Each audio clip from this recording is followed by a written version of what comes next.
Bonjour. Yaël Braun-Pivet, ministre des Outre-mer depuis 5 semaines, sort du gouvernement. C'est vraiment dommage.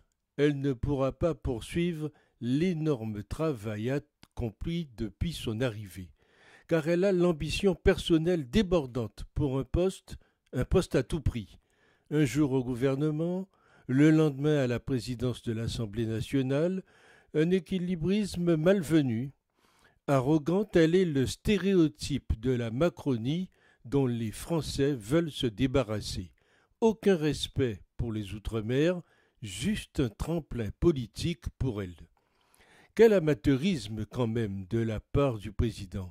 Ça nomme, ça dénomme, ça rentre au gouvernement et ça ressort, un jeu de monopoly politique sans queue ni tête. Aucune logique et aucune colonne vertébrale dans ce pouvoir qui ne tient plus finalement que par la personne du président.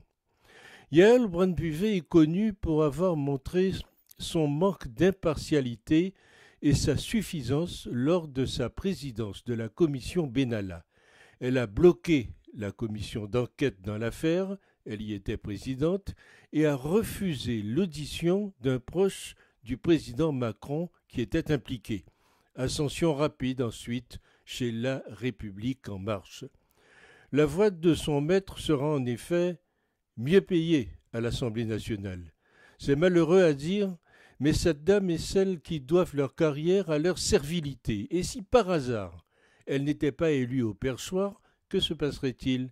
Elle récupérerait son poste de ministre? Ou alors le fait qu'elle démissionne avant même le vote laisse-t-il à penser qu'il y a déjà magouille? Bizarre.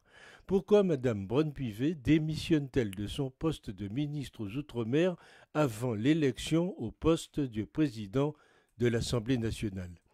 La présidence de l'Assemblée nationale est donnée, généralement, à la personne élue parmi les différents candidats qui s'y présentent.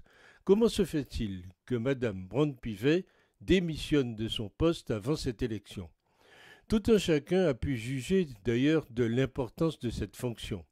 Donner la parole aux députés de service inscrits sur une liste préparée par les tâcherons de l'Assemblée, mais cela mérite-t-il d'être logé dans un palais de la République et de vivre aux frais de la princesse? C'était pas pire sous l'Ancien Régime. Les réalisations de l'ex-ministre sont le sabotage de la commission Benalla, l'organisation de visites des prisons par les membres de la commission des lois, le vote du pass vaccinal. À l'aune des défis du pays, c'est bien maigre. Comment éviter de faire élire cette personnalité controversée qui a prouvé son absence dans ce poste stratégique pour le fonctionnement de la démocratie? À moins qu'elle ne se sente pas vraiment concernée par nos territoires, et les 3 millions de citoyens français qui y vivent, travaillent et espèrent. Elle ne serait pas la première dans cet état d'esprit au sein du personnel politique parisien, mais qui peut en vouloir à quiconque de préférer la présidence des députés à un strapontin ministériel?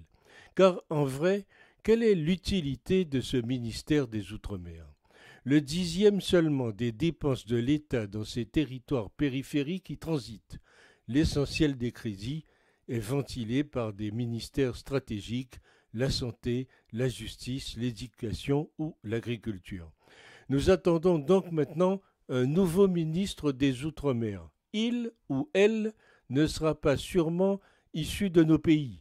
Les résultats obtenus par la majorité à la présidentielle et aux législatives illustrent assez bien le dialogue de sourds entre nos peuples, nos entrepreneurs, nos élus d'une part et l'équipe en place depuis 2017 d'autre part.